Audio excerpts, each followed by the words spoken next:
worship, work is worship. Then he explains learning means learning first of all to know, secondly learning to do, thirdly learning to be. You become a sthita prajna. So this is what a teacher has to do according to that. Now communication is as old as human civilization. In our political science class, room lecture, we used to bore our students with a very long definition. A process identified by the passage of information through the transmission of more or less meaningful symbols from one individual to another, from one group to another. The communication process is based on the dyad, a knowledgeable father or teacher who emits knowledge carrying symbols that enter the knowledgeable and non-knowledgeable nomadic child. Yeah, what is the definition? This definition is such a tedious definition. Now look at the beauty of Harold Laswell.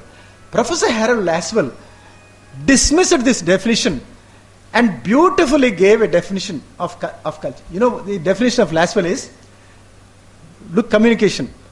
Who says what, to whom, with what effect. This is a beautiful definition. Look, this is the art. We used to like Professor Iyengar because Professor Srinivasa Iyengar used to speak English in such a simple way. We used to think, oh, speaking English is very easy because Iyengar speaks like that. So that's Radhakrishnan, very complex philosophical truths in very simple manner. So look at this excellent definition given by Harold Laswell. What is communication? Who says what to whom with what effect is communication? Now here again you will agree with me. That the culture of the culture of India, as Sri Rangarajan very rightly said, communication, when did it begin? India, again, you will forgive me for saying, India is the oldest civilization that has discovered the art of communication, the science of communication. Valmiki's Sloka, result of a Soka. The Soka and Sloka became a song. The song became an epic. The epic was sung so beautifully by Lava and Kusha that Rama the ruler was so overwhelmed by the song rendered so beautifully, so melodiously by the two boys, he immediately came and sat in the audience. This is it. The Ramayana, for that matter, everybody thinks of Sundarakanda as a panacea for all problems. But to me, every Kanda has a beautiful message. I like the Kishkinda Kanda for one reason. Page 15, Telugu translation, part of it. This is a very interesting thing. Hanuman comes. Sugriva ran away for shelter because he thought Vali sent two princes, handsome princes to kill him. Hearing that, he runs away for shelter. Matanga Ashram he goes because there he cannot be killed. Suddenly he says to Hanuman, you please go and talk to them. Who are they, etc. Hanuman immediately changes his rupa. Bhikshuka rupan dharinchadantar. Became a bhikshuka. And then goes to Rama and Lakshmana. Speaks there. Beautiful. That paragraph is a marvelous paragraph in the art of communication. Rama was so the great Sri Rama was so impressed by the eloquence. He says, there is no contortion in the face. He does not raise his voice. He does not lower his voice. There is no twitching of the eyebrows. There is no fumbling for words. What a beautiful speaker he is. Rama does not bother about the message. He is so fascinated by the oratory of Hanuman. The greatest orator, therefore, was Hanuman himself. You are absolutely right, Rangarajan, when he said it. So Hanuman was that. Then look at this. The next phase, the Bhagavad Gita, he says, ladies and gentlemen, very surprisingly, in Gandhi's time, there was one Dil Muhammad, principal of Lahore College. He gave a lecture on Bhagavad Gita. Just as Abid Hussain spoke here in 1965 on Bhagavad Gita. And he said the Bhagavad Gita does not belong to one religion. It is an eternally relevant classic, masterpiece. And the message given by Krishna to Arjuna, that message and the Viswarupa of Lord Krishna was quoted by Oppenheimer when the atom was split. And Oppenheimer in one line says, Lord Krishna said, I am become death. I am become death. Oppenheimer quotes that line. Robert Oppenheimer. Now this is where our tradition, Indian tradition, I am not saying Hindu tradition, Indian tradition is very rich in this. our people also made a scientific study of it. Communication is described as an art consisting of 4 parts. Alankara. Alankara means figure. Riti, style. Rasa, aesthetics. And Dhvani, suggestion. So, modern times when they started studying communication scientifically, Indians had done it long, long ago. Aesthetics of communication, the Dhvani of communication, the Alankara of communication, the Riti of communication, all these were excellently articulated in ancient India according to our classics. The ancient Greeks also were great masters of the art of communication. Let us not forget that. When Socrates said, the only thing I know is I know nothing, he provoked his Shishya Plato into a kind of an argumentative tradition. And Plato inspired Aristotle. And Aristotle became the most scientific thinker of his times, the father of political science, the father of social sciences. And Aristotle ultimately comes to the great virtue. The Greeks, for that matter, one of the wonderful contributions made by the Greeks was, what is good for society must be good for individual. That was a wonderful approach of the Greeks. So there is no distinction between individual good and social good. So from Socrates through Plato and Aristotle and others, all these things. Modern times, interestingly, మళ్ళీ scientific classification చేశారండి. Interesting చూడండి. సైంటిస్టులు కూర్చుని ప్రొఫెసర్స్కి ఎవడో joke చెప్పాడు, వాళ్ళకి జీతాలు ఎక్కువ, పని లేకపోతే ఏం చేస్తారంటే కొత్త కొత్త థీరీస్ కనిపెడుతూ ఉంటారు. ఇప్పుడు థీరీస్ కూడా కనిపెట్టట్లేదు. But there is a scientific look at this. Professor Robert Moore has classified communication into 3. Rhetoric. Rhetoric is speech making. The rhetoric of romance. One category of speakers. Romance means, the rhetoric of romance means, when they speak, they tranquilize. They anesthetize the audience. Radhakrishnan was like that. When Radhakrishnan spoke, I heard him, some of you must have heard him. I didn't hear C.R. Reddy because he was equally a great orator. When Radhakrishnan spoke, it was a tranquilizing effect. I knew many people came and said, ultimately, what did he say? See, anesthetizing influence, tranquilizing influence. That's the rhetoric of romance, first category. Like poets, like orators. The second category, rhetoric of anger. Today, for instance, Anna Hazare supporters, the leftists, Mamata Banerjee, and things like this. Luckily for us, they are coming on television. We can switch off anytime we want. Therefore, this is rhetoric of anger, high morality. No, that is not correct. This is not correct. Justice, social justice, inclusive justice, etc., etc. Thirdly, rhetoric of constructive passion. Constructive passion means they convince you, they present the arguments very cogently. This is the third category of speakers. Now, Peter Drucker, the wonderful management guru, Peter Drucker said, communication revolution, we are passing through the 4th communication revolution. There are 4 communication revolutions, he said. I shall be closing in less than 10 minutes. I'm coming back. First communication revolution was when man started writing 5,000 years ago. Second communication revolution was when paper was invented by the Chinese 2,000 years ago. Third communication revolution when John Gutenberg invented the printing press, 1438, 1443, etc., 15th century printing press. When the printing press was invented, 3,000 people working in the church lost their jobs. Today, computer is making people lose jobs, then the printing press. Fourth, today, the information revolution that we are passing through, I shall make a reference to that. Now, this is Peter Drucker very rightly says, the marriage of computers and telecommunications has ushered in the information age. It's a marriage between telecommunications and computers. It has ushered in information. Television and computer have vastly altered our lifestyles, and television, I said it, I am repeating this, is described as a relentless agent of change, a revolutionary inflamer of appetites, enlarger of expectations, lastly diminisher of patience. The wonderful scene in the house is husband and wife trying to control the remote. father and son. I have seen in our own families, the father watches a channel, the son comes and changes the channel, and the grandson comes and goes into a different world altogether. And this is a war. This is a tremendously important point today, human relationship. Therefore, television is a relentless agent of change. Inflamer of appetites, more. Cricket, T20. You are not satisfied with one match, not two matches, T20.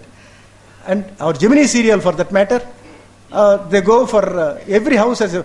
I thought very stupidly that my wife was the only addict to this Gemini serial. But when I went to some elderly people and very distinguished people, they said, no, my wife is totally lost in that. And then the husband very generously, very, I think honestly said, I'm happy because for 3-4 hours there is no fight in the house. Therefore they stuck. And not satisfied with the episode, they go to the Tamil channel, where the other edition, advanced edition is being shown. Now, and lastly, diminisher of patience. This is what he said. And Neil Postman, who wrote a devastating book on television in America, he said the Americans are responsible for what has happened to modern culture. He says in a deadly line, the Americans may be the best entertained people in the world, but they are the least informed. The media today, look at the media. The media is shifting from, this is another interesting development, media is shifting from access culture to aggression culture. This is a danger. Access culture is a beautiful explanation that is given by a sociologist. Access culture means earlier, journalists and media people, they used to say, sir, we'll have an interview with you. And one writer very beautifully said, years, a newspaperman, a journalist or an editor was requesting leaders and celebrities to permit him to dine with them, have a dinner with you. Today, they are dining on them. Because you simply say something. You simply, Chidambaram must be put in jail. Who is to defend? Chidambaram has to defend now. Who has passed this judgment? The TV channel. The TV channel made a statement that so and so must be put. I'm not quoting out of context. This actually happened. A TV channel saying most irresponsible. And somebody did not stop there. He said Manmohan Singh also must be sent to jail. And so when TV channels are sending everybody to jail, and the best man also has the same place, the jail is the best place. Therefore, access culture to aggression culture. Access culture to aggression culture. Aggression culture. Sir, something is happening in your office.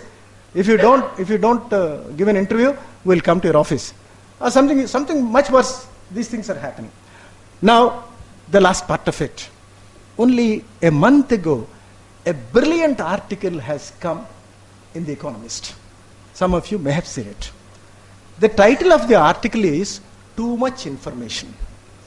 Ladies and gentlemen, we are teaching our children many things, but the difference between information and knowledge and wisdom, these three important things. First stage is information, the higher stage is knowledge, the last stage is wisdom. We are not able to enable the students to know the distinction between information and knowledge and wisdom.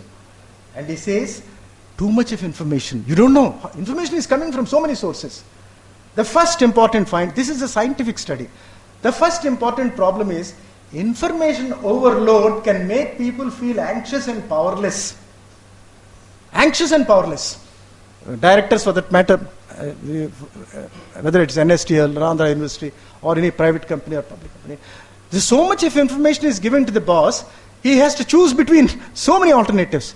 This is exactly what is happening. Pranab Mukherjee is one man who manages the media very well because this is a very interesting thing. I remember Kamaraj Nadar managed the press very well because he used to say, when people used to go to him, Kamaraj Nadar used to say, Pakalam.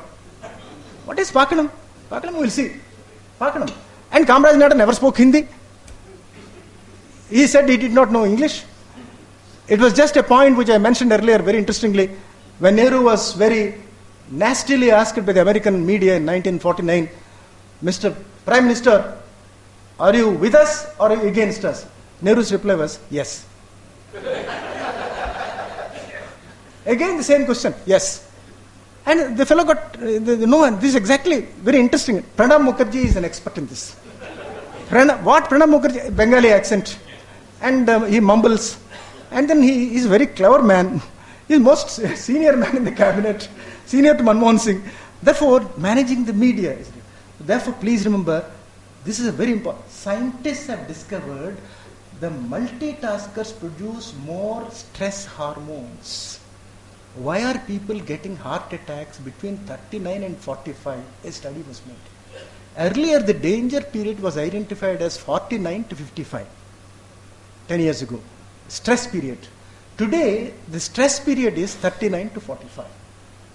I am told very authentic information that people in 20s are getting diabetes and people in 30s are undergoing bypass surgeries. What is the reason for that? He says information overload. Multitaskers produce more stress hormones. We don't know stress hormones. Secondly, overload can reduce creativity. You don't have time to reflect. You have to suddenly choose. So much of information, creativity. Thirdly, he says, overload can also make work less productive. Why are not performing well? Overload, sir, overload. And that is why the Economist article brilliantly ends. Common sense is rare amid the cacophony of corporate life. Cacophony, noise of corporate life. Common sense is rare. And this article refers to new. You will remember my repeatedly stating this. You are indulgent to tolerate me. I said expert group in Europe. My job is to read and pass on the information. I am not creative now. I quoted it several times. In Europe, the expert said more dangerous than AIDS is IADS, Information Addiction Disorder Syndrome. The Internet Addiction Disorder Syndrome. I said it. Now the latest, this is very interesting. Commentators have coined a profusion of phrases to describe anxiety and anomie caused by too much information. Data asphyxiation. Data asphyxiation. Data smog. IFS, the latest. What is this IFS? Not Indian Foreign Service. Information Fatigue Syndrome. The fellow comes home and feels tired. Why is it information fatigue syndrome? Then cognitive overload. Another writer has called it time famine. There is water famine. There is food famine. Now time famine. I have no time, sir. Time famine because of information overload. There is good reason why wired means both connected to the internet and high and frenetic situations, unable to concentrate. You are not able to concentrate. My last 2-3 minutes. What is the answer? Culture. Communication, according to Galbraith, must create personality. For instance, Gandhi spoke through silence. Ramana Maharshi spoke through silence. Federer and Tendulkar speak through their art. And when wonderfully one tennis player said, why don't you answer this? He said, my racket will speak. I won't speak. Isn't it? My racket will speak all the criticism. Sachin Tendulkar said, Shoaib Akhtar charged you with running away from him. Tendulkar said, beneath my dignity to talk. And you see, let my work speak. This is the answer. In this world of mad rush and ruthless competition, there is need for harmony and tranquility. Galbraith suggests a culture of contentment. What is this culture of contentment? He rightly says that a good society must be at peace with itself and world at large. This applies to Visakhapatnam in my opinion. A good society is at peace with itself. You are at peace. Galbraith wrote in 1960s, in India so many poor people I see, but everybody is happy. Poverty does not make us feel miserable. We don't carry our poverty in our sleeves. This is what he said. He rightly said that a culture of harmony, a culture of tranquility, a culture of dissent also. For instance, we must really hear the other man's point of view. Somebody comes and says, you are not doing the right thing, you are wrong, etc., etc. There is a beautiful magazine coming from America called Dissent. Dissent is a very interesting magazine. It's a journal. So dissent. Somebody comes and says, this is not correct, I don't agree with you. This is one. Culture of dissent, culture of tolerance, culture of harmony. These have to be created because we are shifting from a culture that values things. This is a beautiful quotation. We are shifting from a culture that values things to a culture that values relationships. At home and outside. We are shifting from a culture that values things. How much you have, how many flats you have, how many vehicles you have, how many gadgets you have. Valuing things. We are shifting from a culture that values things to a culture that values relationships. If we are close to a great musician, it is a sign of our cultural achievement, not anything else. Therefore, communication should be able to promote a culture of harmony. I close my humble presentation. I have not exceeded the time limit in spite of the 5 minutes of power break, with a beautiful quotation from Sri Ramana Maharshi. I said, the mighty personality and the mighty impersonality. The great sage of Arunachala, Ramana Maharshi, whose silence and benign gaze enlightened millions of people more than books, studies and research at reputed centers of learning, once said, I quote, "The most astounding discoveries will come when our scientists turn away for a while from metal and stone electricity to examine and explore the nature of self within the laboratory of man, the mind of man. It is in that laboratory of the human mind that the roots of communication and culture lie." Thank you very much.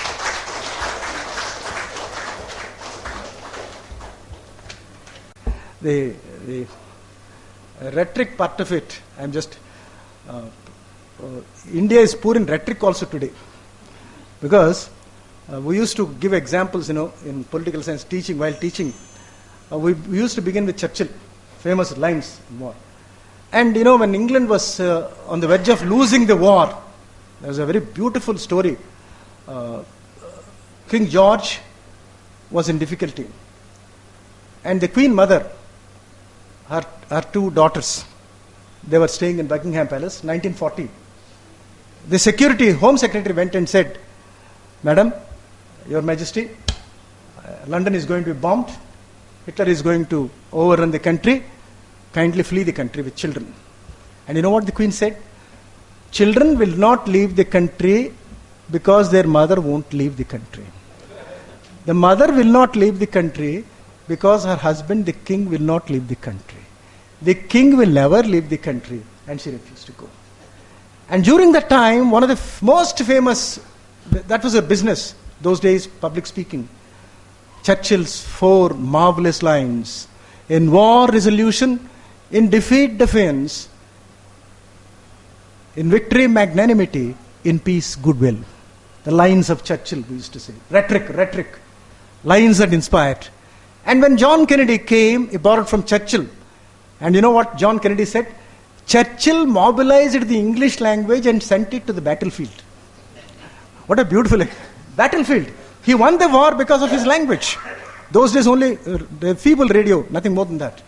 When John Kennedy very famously said, "Ask not what the country can do for you, ask what you can do for the country," there was applause, wonderful, etc., etc. And similarly, when Obama recently, I'm talking about this because Americans and Europeans, Englishmen, they make it a point to excel in oratory, public speaking. And so when Obama, for that matter, very interestingly, "Yes, we can," he said. I said, change Obama's "we can" into "we will." Indian should say "we will." And Obama very, very excellently said, one of the stirring speeches Obama made, he said, "Ladies and gentlemen, people say that the future belongs to the younger generation. I'm sorry, I don't agree with them. The present belongs to them." And Margaret, oratory is so essential, communication is so essential skill. I'm saying this because, you'll pardon me, this is only, the Prime Minister doesn't make one impressive speech. Isn't it? Jawaharlal Nehru's speeches, Indira Gandhi for that matter Rajiv Gandhi was very effective speaker. Everybody must be a good speaker. At his own level, in his own way, oratory. And one, I'll close with this. Margaret Thatcher became the Prime Minister of England. England was in doldrums. And she immediately made a diagnosis. Two examples, same time. Deng becoming head of state in China, Margaret Thatcher becoming Prime Minister in Britain. And you know what she said? I know how to transform British economy. The simple problem is, the trade union leaders are not able to control their members. Government is not able to control the trade unions. I shall control both. She did it. She did not stop there. One famous quotation of Margaret Thatcher, I said it several times. If you want speeches to be made, go to men. If you want work to be done, go to women. Like. And more famously said, no matter how much of crowing the cock does, it is the hen that ultimately delivers the egg. Thank you.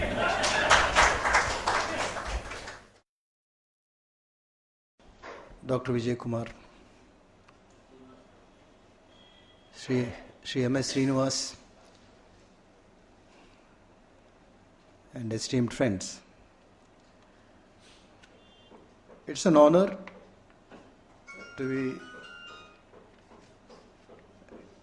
with you this evening, the 8th in the series of lectures being organized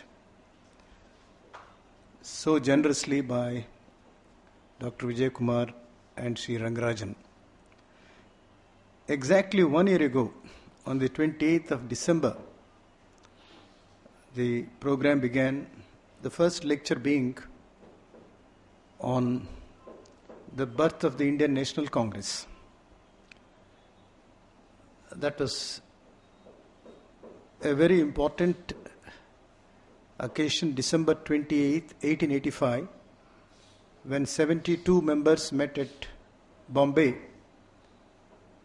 and thanks to Ellen Octavian Hume, the Congress, Indian National Congress, was born.